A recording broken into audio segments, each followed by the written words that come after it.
Wanita hari ini. Wanita hari ini bijak mengatur, mengurus mata wantanya. Usahawati, ibu istri permaisuri. Wanita hari ini di zaman modern masih kekalkan adatnya. Dihormati, disayangi, disanjungi. Wanita hari ini. Assalamualaikum dan selamat tengah hari penonton setia Wanita hari ini. Terima kasih kerana terus menjadikan kami inspirasi anda.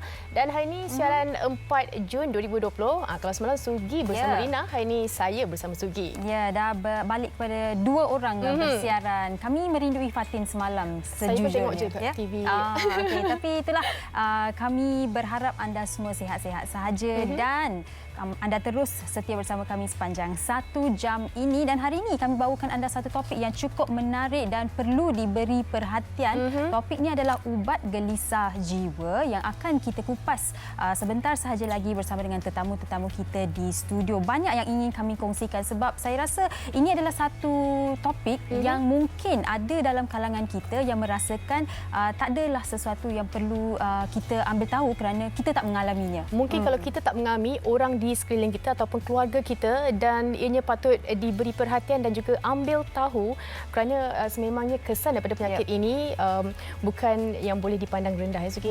Betul tu Fatin. Jadi kalau anda sendiri mempunyai sebarang pengalaman berkaitan dengan gelisah ataupun sebarang persoalan berkaitan dengan topik kita pada hari ini, terus ke laman Facebook Wanita Hari Ini dan kongsikan pendapat anda, soalan anda ataupun pengalaman anda. Kalau sempat kami akan bertanyakan soalan anda kepada tetamu-tetamu kita di studio. Tapi sebelum tu Fatin, sebelum tu kita nak kongsikan dalam segmen tajaan, kita nak bersama dengan Dinars iaitu Iqbal Hakim, iaitu pengarah pemasaran Dina Skincare. Apa yang nak dikongsikan tu? Silakan.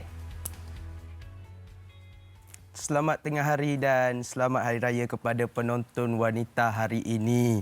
Okey, hari ini Iqbal nak berkongsi dengan penonton semua iaitu set penjagaan Dinas Gold yang kesannya lebih berganda daripada set yang sebelum. Okey, untuk penonton-penonton di luar sana, hari ini Iqbal ada buat promosi iaitu RM120, free gift scrub bersama hand sanitizer, yang mana hari ini penting untuk penonton di luar sana kena pakai sanitizer ini. Kita jadikan ia sebagai kewajipan dan orang cakap dijadikan sebagai tabiat untuk menghilangkan, orang cakap untuk membendung daripada kita supaya terkena racun ni lah. Okey, hari ini untuk set Dinas Gold ni pula kita ada 5 item iaitu satu sabun detox serum yang mana ia mengandungi ekstrak daripada bunga sakura yang dapat merawat kulit wajah anda yang cela ataupun yang kusam,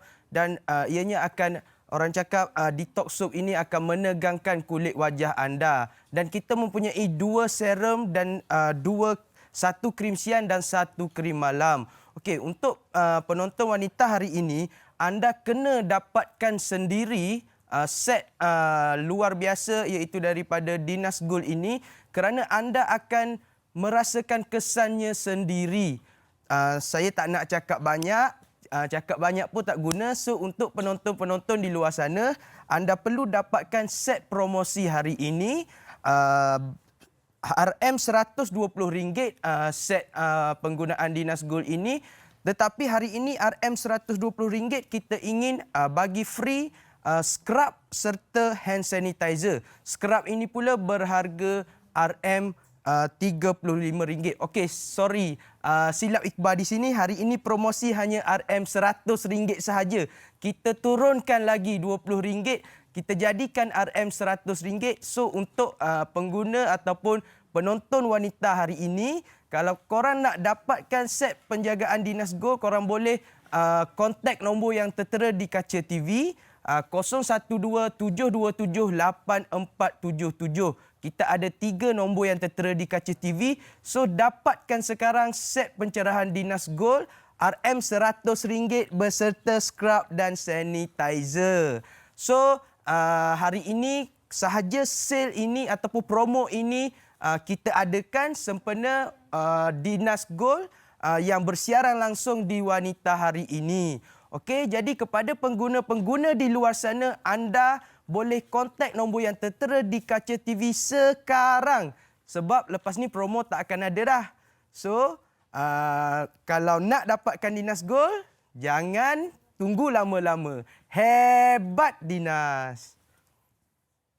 Alright, terima kasih banyak-banyak Encik Iqbal atas perkongsian tadi. Baik, kembali kepada topik kita pada hari ini, ubat gelisah jiwa. Fatin dan penonton-penonton di rumah. Bila kita bercakap mengenai gelisah ni, saya rasa ramai dalam kalangan kita sebenarnya pernah mengalami situasi di mana tiba-tiba kita tak senang hati. Kita terlalu banyak berfikir. Sejujurnya saya sendiri pernah mengalami situasi itu. Tapi kadang-kadang kita rasa itu hanya satu momen saja, tapi ada orang apa yang berlaku dalam diri mereka itu berterusan. Dan mungkin kalau macam kita perempuan kan kita ada PMS, tapi ini bukan seperti PMS ataupun hormon ke apa benda. Ini secara berlarutan dia adalah merupakan simptom dalam diri seseorang itu mula berasa murung ataupun jiwa dan harmoni mereka tidak tenteram dan mereka juga mungkin ada bersikap rendah diri dan selalu rasa tak senang dengan diri sendiri. Kadang-kadang tiba-tiba kita rasa sedih, kadang-kadang kita rasa bimbang. Betul. Kadang-kadang tak ada sebab pun, tapi kita rasa gelisah. Kenapa? Apa sebabnya? Apa ciri-ciri seorang yang mengalami kegelisahan? Apa yang perlu kita lakukan untuk mengawal diri kita daripada tidak bertindak di luar batasan? Betul, setuju. Sebab apa yang penting kita perlu memikirkan orang di sekeliling kita. Ya, betul. Contohnya kalau ibu itu di kelilingnya ada anak-anak. Itu yang sebenarnya kita nak tanya kepada tetamu kita sebentar saja lagi. Kita nak berhenti rehat seketika. Ya, betul tu Fatin. Kembali selepas ni, jangan ke mana-mana. Di Wanita Hari Ini. Wanita hari ini.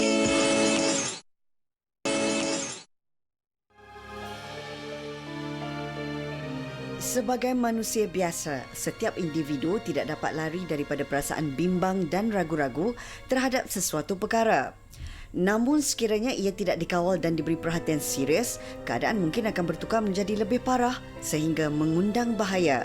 Isu gangguan jiwa merupakan masalah kesihatan kedua terbesar rakyat Malaysia menjelang era 2020 selepas penyakit jantung. Menyingkap kajian mobiliti kesihatan kebangsaan pada 2018, 3 daripada 10 orang dewasa berusia lebih 16 tahun menderita pelbagai isu kesihatan mental. Terdahulu seorang wanita berusia 37 tahun dan juga ibu kepada 3 orang cahaya mata mengaku bahawa dia sendiri pernah mengalami perubahan emosi yang ketara semenjak suaminya mula disyaki bermain kayu tiga. Dia mengalami simptom di mana tiba-tiba berdebar dan ada masanya kerisauan memuncak sehingga tidak boleh membuat apa-apa. Susulan daripada itu, dia mengambil inisiatif untuk merujuk kepada pakar psikiatri dan ibu muda ini disahkan mengidap penyakit kebimbangan melampau. Kemelut akibat kebimbangan melampau turut pernah didedahkan oleh selebriti terkenal Datin Diana Daniel pada Ogos lalu. Masalah yang dilalui membuatkan dirinya sukar bernafas selama beberapa hari sehingga dimasukkan ke dalam ward.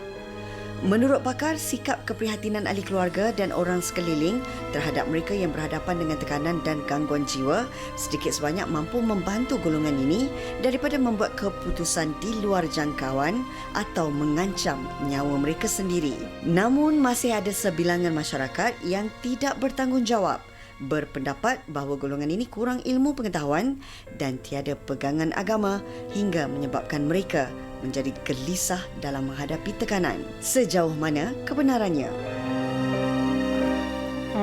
Jika tidak dipandang serius, boleh mengundang bahaya, boleh mengancam nyawa juga. Dan itu yang akan kita bincangkan hari ini, ubat gelisah jiwa dari sudut agama dan juga sudut kesihatan. Ya, Fatin? Dan kita bersama dengan 2 tetamu istimewa kita di studio. Tetamu pertama kita iaitu Profesor Madya Dr. Amir Sidi Amir Nordin. Terima kasih kerana bersama dengan Wanita hari ini. Dan juga bersama dengan siapa yang tak kenal, pendakwah bebas, Ustaz Muhammad Hanafiah Abdul Malik atau lebih mesra dikenali sebagai Ustaz Hanafi. Okey, baiklah Prof dan Ustaz, selamat Hari Raya. Selamat Hari Raya. Kembali di studio ya, daripada kita selalu tengok di video call saja, Prof. Prof sihat ya? Sihat. Okey, Ini kena bersyukur dapat sampai kat sini ni. Itulah. Ustaz sihat, Raya okey? Sihat dan saya ucapkan kepada TV3 dan staf, kru semua.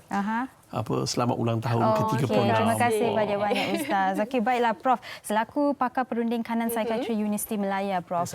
Bila kita berkata mengenai perkataan gelisah itu sendiri boleh membuatkan kita rasa gelisah. Sebab rata-rata semua orang pernah mengalami situasi itu. Kita selalu berkata yang kita stres. Stres boleh menyebabkan seseorang mengalami kemurungan. Kemurungan boleh menyebabkan seseorang mengalami anxiety. Tapi mungkin Prof sendiri boleh kongsikan bila seseorang itu mengalami kegelisahan, apa yang sebenarnya berlaku dalam badan mereka, fikiran mereka, situasi itu? So yang pertama tu kita kena bezakan antara kesihatan mental dan juga penyakit mental. Ya. Okey. So kesihatan mental ni kalau kita tengok dari segi definisi dia melibatkan situasi di mana individu itu tidak dapat mencapai tahap potensi diri dia. Dan di samping itu tidak dapat menangani stres, tak dapat bekerja secara produktif dan yang terutamanya tak dapat memberi balik kepada komuniti atau masyarakat. Okey. So bila ada kekangan dari segi situ yang bukan disebabkan oleh isu kesihatan fizikal, maka dia dalam teritori kesihatan mental. Kita mungkin ada simptom-simptom gelisah yang biasa kita dapat. Okay. It's normal to feel anxious. Ya. Contohnya kalau dalam zaman PKP ni ataupun PKPB ni memang ramai yang gelisah, tapi itu mungkin tahap normal memandangkan situasi sekarang ni memang berbeza daripada dulu. Sehingga kan Dr. DG 2 hari lepas kan mengatakan bahawa ada banyak phone call kepada yang nombor 51599 dan juga nombor yang kerajaan untuk isu-isu kesihatan ni. So ini satu. Tapi kalau kita tak dapat mencegah ataupun merawati isu ini secara sendiri ni, dan kita biarkan dia melarat, maka dia mungkin akan jadi isu penyakit mental. Ya. Dan dalam konteks penyakit mental ini, biasanya dia melibatkan fungsi yang terjejas. So itu dia punya keyword, fungsi terjejas. So kalau kita dalam tadi kalau kita tengok segmen tadi dia kata banyak simptom-simptom kegelisahan. Contohnya dia ada simptom mental dan juga simptom fizikal. Fizikal ni mungkin dari segi apa dia panggilnya jantung berdegup, susah nak bernafas, berpeluh, ya. Rasa nak pitam. Ini kesihatan simptom fizikal. Kesihatan dari segi psikologi atau mental ni rasa cemas tak menentu, ataupun tak ada sebab, ya. So maka kalau kita tak mencegah isu ni, maka dia boleh menjadi penyakit di mana tidak dapat berfungsi disebabkan oleh masalah ni. So dalam kegelisahan itu sendiri pun penyakit ni ada berbagai. Kalau kita dengar tadi yang kita tengok selebriti Daniel tu kan, sounds like panic disorder. Itu satu merupakan salah satu penyakit mental. Kebimbangan melampau ataupun generalized anxiety disorder satu lagi, ya. Ketiga tu mungkin social anxiety. So dia ada berbagai-bagai dalam penyakit mental ini, tetapi jumlah ni kurang. Yang banyaknya di sini. Dan di sini kita boleh mencegah sebelum kita perlu merawat. Itu yang penting.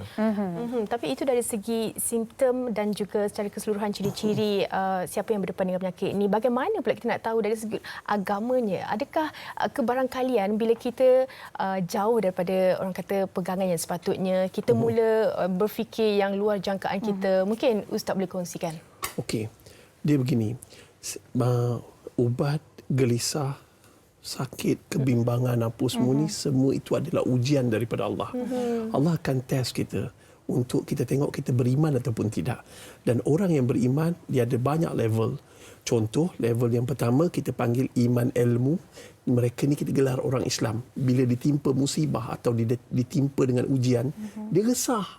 Dia gelisah dan dia kata, why God, kenapa engkau uji aku macam ni, kenapa. Dia akan banyak soalan tu yang menyebabkan dia gelisah. Tetapi iman yang kedua kita panggil iman amal, tingkatan, so kita panggil mereka ni orang soleh. Bila ditimpa musibah, ujian, dia gelisah tapi dia bersabar, cool down, and then dia berdoa, minta Allah. Orang yang minta pertolongan dengan Allah daripada sabar dan solat. Dia maka kita panggil dia orang soleh. Level iman yang ketiga kita panggil iman hakul yakin ataupun orang mukmin. Level yang lebih tinggi. Orang mukmin ni bila ditimpa musibah dia redha. Dia bukan sekadar sabar. Sabar is defensif. Dia bertahan. Sabar. Takut sabar. Takut kena buang kerja. Takut tak ada duit. Takut suami curang. Takut COVID. Takut ni. Semua takut. Panik. Dan last kali level yang paling tinggi adalah level orang-orang yang kita panggil bertakwa. Kan bulan puasa untuk lahirkan manusia bertakwa. So takwa ni apa dia? Dia untuk menghilangkan perasaan takut, bimbang apa semua. Dia punya bila ditimpa musibah, diuji oleh Allah Ta'ala, dia relax, dia tenang. Apa formula dia? Dia senantiasa syukur dan juga zikirullah. Syukur dan zikir ni memang ubat yang dari sudut Islam untuk mengatakan. Syukur ni apa? Dia think big. Bila ditimpa musibah, katalah COVID datang melanda, business dia going down, dia relax. Dia kata, Alhamdulillah, time to rest. Relax, okay. And then dia zikir ingat Allah. Jiwa tidak akan tenang kalau kita tidak berzikir kepada Allah. Contoh macam ikan akan mati tanpa air, hati akan mati tanpa zikir. So relax, ada banyak alternatif. Itu untuk round pertama. Okey. Penerangan yang cukup cantik saya kira Ustaz dah berikan di awal-awal ni. Tapi Prof, tadi Prof berkata yang apa yang kita rasakan sewaktu COVID ni lah, kan kita risau, bimbang adalah normal. Okey, tapi saya sempat berborak dengan kawan-kawan yang mengalami kegelisahan, yang juga mengalami kemurungan sehingga menangis. Tangan bergetar, tidak tahu macam mana nak mengawal, dan mereka hanya berdoa sajalah.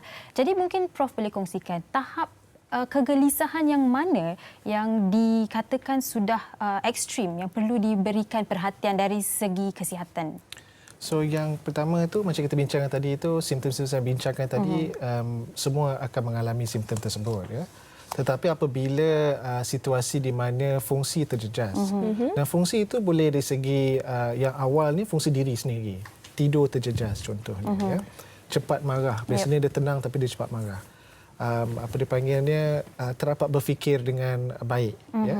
Ini merupakan sudah ada simptom-simptom awalan bahawa simptom dah sedikit terjejas. Maka di sini kalau tak ada cara untuk menangani, maka bolehlah meminta bantuan. Okey. Dan bantuan dia pun ada peringkat-peringkatnya juga, ya. Mungkin pada awalnya mungkin nasihat dari kawan-kawan ataupun daripada keluarga satu bantuan. Okey. Tetapi kalau tak dapat menangani isu itu sebegitu, bolehlah pergi ke bantuan profesional, kaunselor contohnya, psikologis, tak perlu sampai ke tahap doktor perubatan psikiatri ini lagi. Cuma di peringkat pertama dua itu pun dah memadai. Kadang-kadang berjumpa dengan ahli agama pun satu bentuk mencari bantuan, ya. Because masa itu tahap fungsi tak terjejas sehingga tak dapat berfungsi langsung. Masih ada fungsi, cuma dah terjejas sedikit. Tapi kalau kita biarkan kegelisahan tu mula memasuki diri tanpa apa-apa kawalan, maka dia akan, fungsi itu akan lebih terjejas sehingga tak dapat bekerja, tak dapat berfungsi sebagai suami atau isteri ataupun ahli keluarga dalam keluarga itu sendiri, tak dapat berfungsi sebagai ahli dalam masyarakat. Maka pada peringkat ini kita akan lihat simptom yang lain, ya. Contoh yang simptom kita bincang tadi itu dah jadi walaupun isu itu tak ada. So maka di sinilah mungkin individu ini mengalami penyakit kegelisahan tersebut. Dan biasanya dia bukannya sekali datang, dia kena berterusan untuk satu jangka masa yang panjang. Dan bila kita panjang tu biasanya between 3 to 6 months. So bila kita dapat mereka-mereka ini, yang inilah yang akan jumpa dengan pakar psikiatri, biasanya isu kesihatan atau penyakit mental mereka itu dah lama. Ya. Yang ini yang kita nak kena rawati dengan baik. Yang saya memang terkesan dengan apa yang Ustaz kata tadi. Saya rasa yang pada permulaan tu dia boleh berfikir dengan baik, maka banyak tips-tips dari segi agama boleh diambil. Tapi bila sampai kat penyakit tu dah fungsi dah memang out. Susah. Masa tu memerlukan kedua-dua, bantuan dari segi medical dan juga bantuan dari segi agama, kerana apa dia panggilnya dari segi rawatan yang kita nak bincangkan nanti, dia bio, psycho, social, spiritual dan lifestyle. Okey, kita nak sambung perbincangan ini sebentar. Kita nak tanya dengan salah seorang pesakit yang mungkin berdepan dengan situasi sama apa yang kita bincangkan ni. Telefon bersedia di talian. Assalamualaikum, Tiha. Salam, saya. Ya, Tiha, sihat? Apa khabar? Alhamdulillah, saya sihat ini. Alhamdulillah. Terima kasih tanya. Okey, Tiha, bercakap mengenai topik kita hari ini, ubat gelisah jiwa. Pastinya Tiha merupakan yang mempunyai pengalaman yang mungkin juga Tiha boleh kongsikan dengan kita. Apa agaknya cabaran yang paling terkesan untuk Tiha sehingga kini? Okey, actually saya mulakan sikitlah saya punya history, ya. Okey, saya found out yang saya ada kemurungan ni. Saya didiagnose clinical kemurungan dan anxiety. So since Oktober 2018. Baik. Okey, so daripada dah diagnose tu, saya memang dari segi mood saya memang agak teruk lah. Menghadapi kehidupan seharian saya lah. Sebagai ibu, sebagai pekerja, sebagai seorang isteri kepada suami saya kan. So banyaklah saya menghadapinya, mood up and down. Sangat teruk lah saya menghadapi sejak yang itulah saya diagnose depression. Okey, dan mungkin Puan Tiha sekiranya tidak keberatan boleh kongsikan antara insiden-insiden yang berlaku sewaktu Puan Tiha mengalami depresi dan juga anxiety ni. Okey, actually masa saya mula ubat dengan doktor pakar klinik kesihatan yang terdekat lah. So dalam masa nak sesuaikan ubat tu dia ambil masa. So banyaklah perkara yang saya buat yang benda yang tak terkawal dan saya of course lah, saya memang bila teringat balik saya rasa macam menyesal lah sangat-sangat kan. So one thing yang paling saya rasa yang paling worst tu saya dah pernah lah terfikir dan niat memang betul dah rancang rancang apa yang saya nak buat tu, saya dah plan, saya dalam fikiran saya macam tu dan saya nak dan ada niat dah memang nak buat untuk misal contohnya nak macam saya nak bila saya rasa saya nak bunuh diri dah saya rasa macam tu. So memang benda tu memang dalam otak tu memang saya dah bayangkan apa yang akan berlaku dan memang masa tu dah tak rasa apa-apa lah, memang tak ada rasa apa-apa. Memang saya fikir macam tu lah. Okey, macam Puan Tiha sendiri, mungkin orang kata sokongan dari keluarga itu sangatlah penting dan berdepan dengan situasi begini, mungkin ada antara insiden yang melibatkan anak-anak ataupun suami yang berada dalam satu rumah. Betul. Saya suami, saya ada 5 orang anak kat rumah yang masih lagi kecil-kecil membesar dengan sihat. Dalam keadaan yang macam tu, saya sangat bersyukurlah. Suami saya, dia walaupun ada masa dia masih lagi tak faham kan macam itu sebab dia tengok depan mata, tapi ada skill lagi yang dia still belajar. Dan saya pun ada anak saya yang berumur 14 tahun kat rumah. So dalam keadaan saya yang kalau saya rasa saya memang rasa saya tak sihat, saya akan cakap, okey ibu tak sihat ni, tolong tengokkan adik-adik sekejap. So saya minta tolong macam tu lah pada suami saya, pada anak saya. Even yang anak kecil saya tu pun dia faham lah. Dia macam faham ibu dia dalam keadaan macam tak sihat. Dia boleh nampak kalau saya macam tak sihat tu saya mula start marah-marah. Saya mulalah start suara saya tengking lah apa. Saya kan macam tu. Sebab saya tak boleh nak handle dah. Perasaan tu dah tak boleh handle. Emotion tu dah tak boleh dah. So memang ketara lah kalau dalam keadaan saya macam tu. Saya terus lihat yang agak teruk lah macam tu. Okey, jadi Puan Tiha sememangnya seorang yang dapat mengawal situasi itu, seorang yang kuat. Dan di sini kami nak tanya Puan Tiha sendiri, sekiranya Puan Tiha ada apa-apa soalan yang ingin ditujukan kepada Prof dan juga Ustaz. Silakan. Boleh. Actually saya tak sure mungkin pada Prof. Sebab saya pun ada macam mana kita nak explain, bukanlah saya bukan nak minta explanation, cuma betul ke depression ni actually kaitan dengan perasaan. Maksudnya macam bila kita dalam keadaan macam tu, orang keliling kita dia akan control your emotion. Macam tu lah. So, minta tolong Prof kalau dapat explain pada untuk saya actually clarify lah yang tu. Okey, baiklah. Terima kasih banyak-banyak Puan Tiha atas perkongsian. Jaga diri, kekal sihat ya. Assalamualaikum. Thank you. Terima kasih. Wassalam. Itu tadi Prof. Sedikit ada ruangan untuk Puan Tiha bertanyakan soalan. Mungkin Prof boleh jelaskan. So I think yang pertama itu let's go back to soalan Sugita mula-mula tadi ya. Kaitan antara kegelisahan dengan kemurungan. Because tadi kita dengar Puan Tiha on the story, dia ada kedua-duanya sekali. So macam saya bincangkan tadi, kalau sampai ke tahap dah penyakit kegelisahan tu dan tak dapat mendapat rawatan ataupun apa-apa bantuan, kadang-kadang kita berjumpa pesakit itu dalam keadaan kemurungan. Ya, mula-mula dia gelisah tetapi dia dah jadi tahap murung. Bila kita rawat murung itu, kegelisahan dia akan menonjol. That's the first thing. So bila kita berjumpa dengan pesakit sebegini, dia berbeza dengan penyakit orang yang berpenyakit kemurungan sahaja. Because dia tak ada elemen kegelisahan tersebut. Dan biasanya kalau ada kedua-duanya lebih perit untuk kita merawati, dan juga kepada pesakit pun lebih perit kerana bila dia punya mood dah lifted, kegelisahan datang balik ke depan. Ya. So kalau kita balik kepada soalan yang ditanya tadi, adakah dia berkenaan dengan perasaan? Kalau kita dah sampai kepada tahap kemurungan klinikal. Bermakna individu itu mempunyai simptom-simptom tertentu yang berkekalan untuk sekitar jangka waktu, biasanya 2 minggu hingga lebih. Ya. Dan pada masa itu dia tak dapat berfungsi, maka dia dikategorikan mungkin dalam keadaan kemurungan klinikal. Bila kita dalam keadaan sebegini, ini bukan dalam keadaan kemurungan bila kita girlfriend break off dengan kita, ya, ataupun kita kehilangan kita punya bag tangan contohnya, ya, kita rasa oh my god I've lost it, kan. Tak, ini dalam keadaan what I normally like to say, it is a sense of being. Keadaan di mana individu itu merasa murung dari segi simptom fizikalnya dan juga simptom emosinya, sehingga kalau ada benda baik berlaku pada dia pun dia tak dapat menerima benda yang baik itu.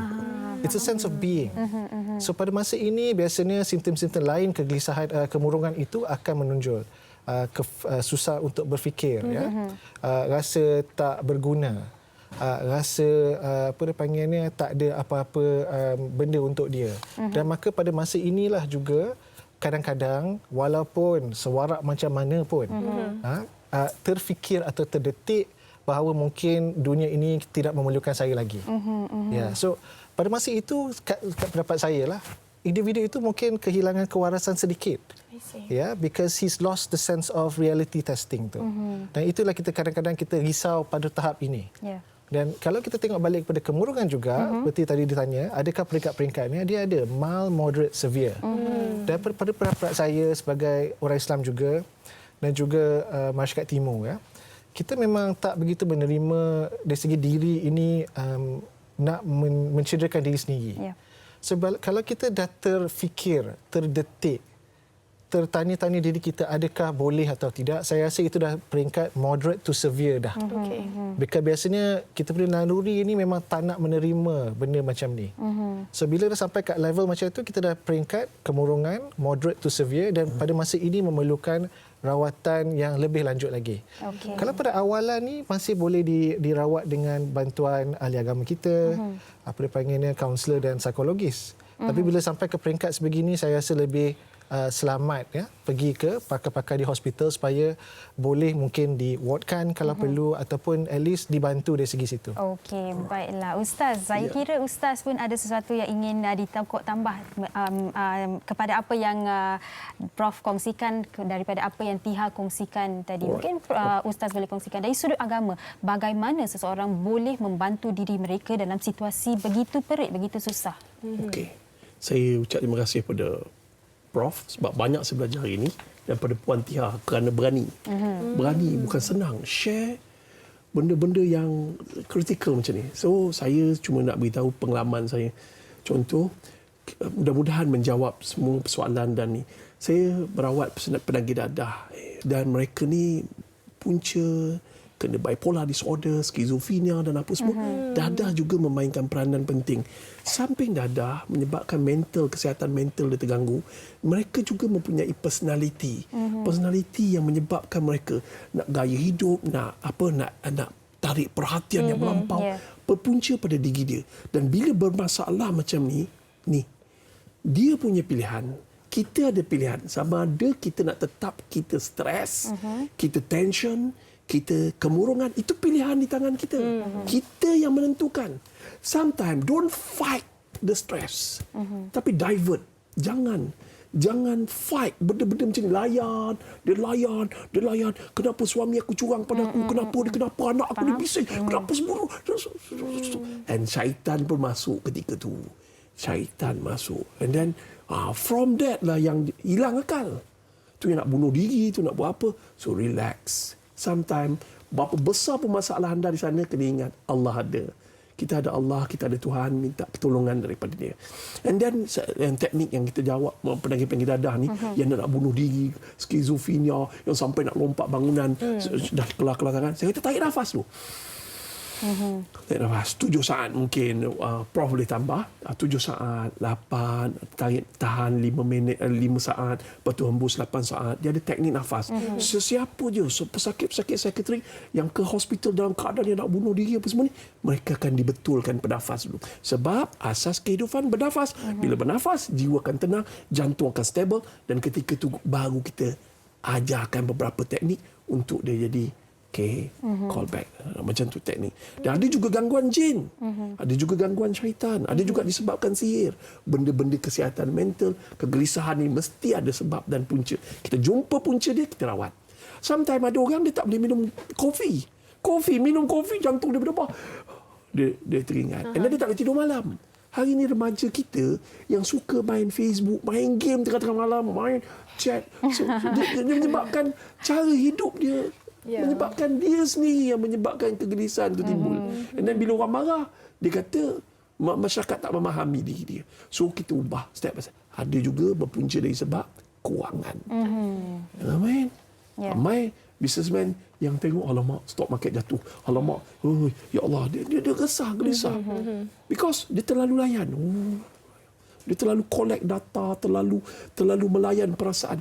Stop. Sometimes kita kena. That's why macam beberapa orang jutawan dalam dunia, they stop the business and then they start drawing, they start buat benda-benda yang luar daripada kebiasaan. It's not untuk solve the problem, tapi dia untuk divert the problem, untuk dia lebih calm, relax dan jalan ini kehidupan secara sederhana. Wallahualam. Menarik sebenarnya. Ya, saya suka apa yang Ustaz kongsikan. Kita divert. Kalau kita tak boleh ubati diri kita sendiri, kita divert supaya kita tak selalu berfikir mengenai benda itu. Kita kena ada rakan bersembang. That's why kita ada talian Nur 1599. Dan kita kena ada sembang. And then kalau kita masuk kat Facebook, kita nak bersembang kat Facebook, kadang-kadang orang kecam kita. So down. So kita kena cari kawan, doktor, profesor dan pakar-pakar psikiatrik yang luar biasa ilmu diorang. Ni kawan sembang. Okey, macam doktor, mungkin Prof, mungkin boleh kongsikan, macam tadi Ustaz ada kongsikan beberapa teknik. Mungkin di rumah sebenarnya mereka yang berdepan dengan situasi kemurungan dan sebagainya, ahli keluarga boleh membantu daripada segi teknik-teknik yang boleh menenangkan ataupun bagaimana secara keseluruhannya kita nak kurangkan kemurungan mereka. So yang pertama kali itu, kedua-dua penyakit kemurungan, kegelisahan ada banyak punca berkaitan dengan stres. Itu yang pertama. Yang kedua itu, kalau dari segi tips untuk kita membantu rakan kita, satu adalah dengan mengetahui dengan lebih banyak lagi mengenai isu penyakit, kegelisahan dan kemurungan ini. Because I feel that knowledge is empowering. Selagi banyak maklumat kita tahu, lagi empowered kita untuk membantu diri sendiri dan juga orang lain. Itu yang pertama. Yang kedua adalah cara berkomunikasi yang baik.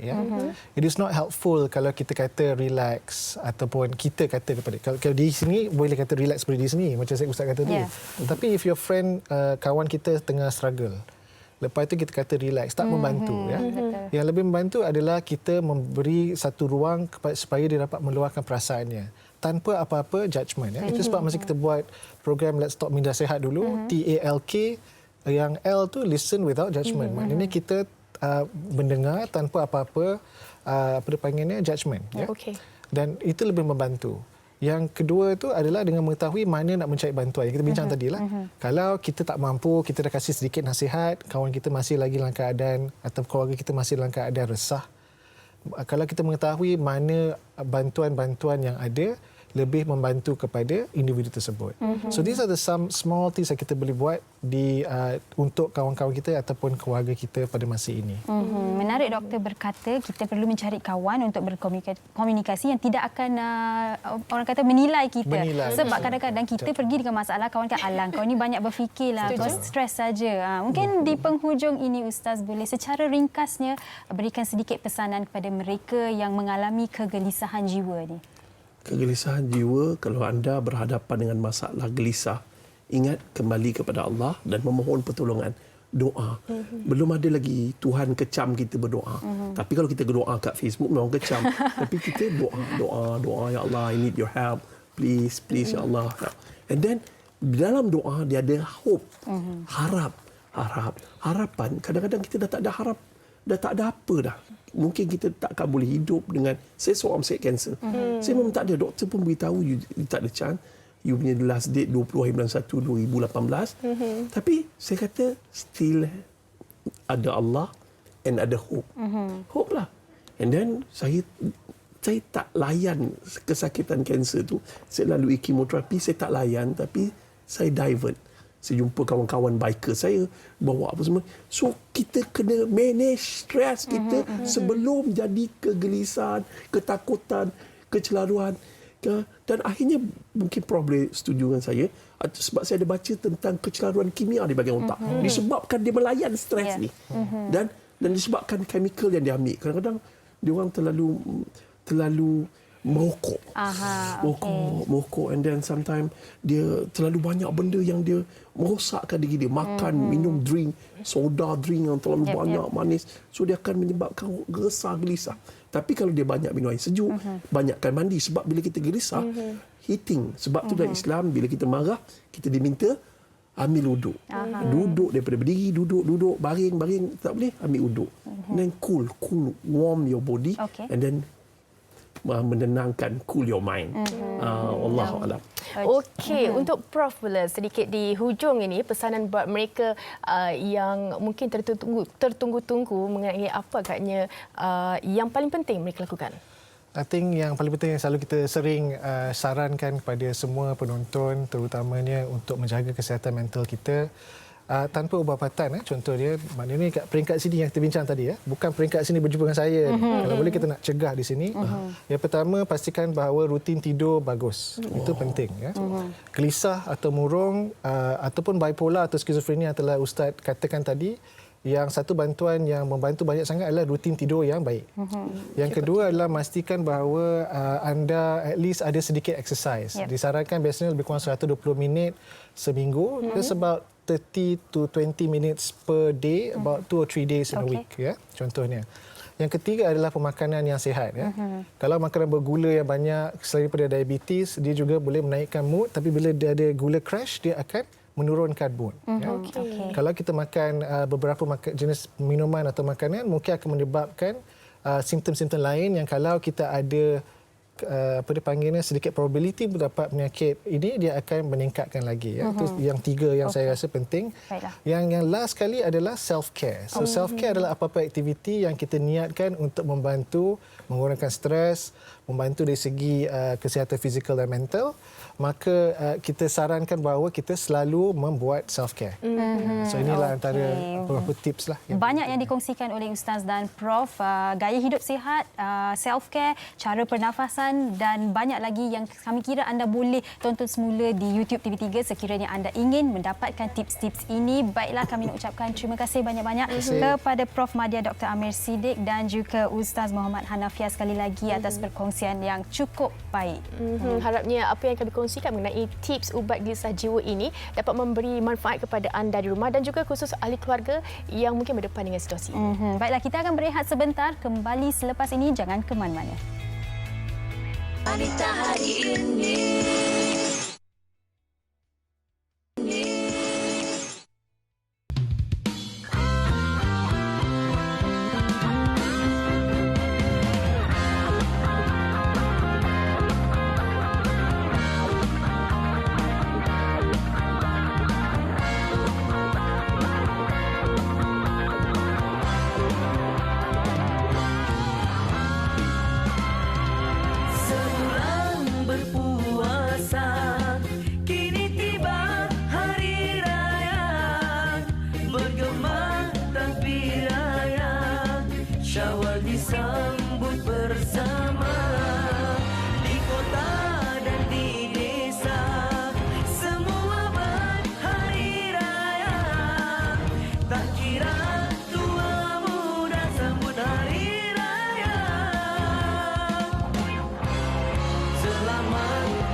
Junjung sanak saudara, jom jom jom, mari menjamu selera. Jom jom jom, marilah bersalam mesra, lupakan sengketa lama. Selamat Hari Raya Aidilfitri mulia. Ampun maaf ku minta, mensucikan dosa. Selamat Hari Raya Aidilfitri mulia. Minta ampun dosa silam, harapkan semuanya. Hari Raya hanya setahun menjelma. Hari Raya minal aidin wal faizin.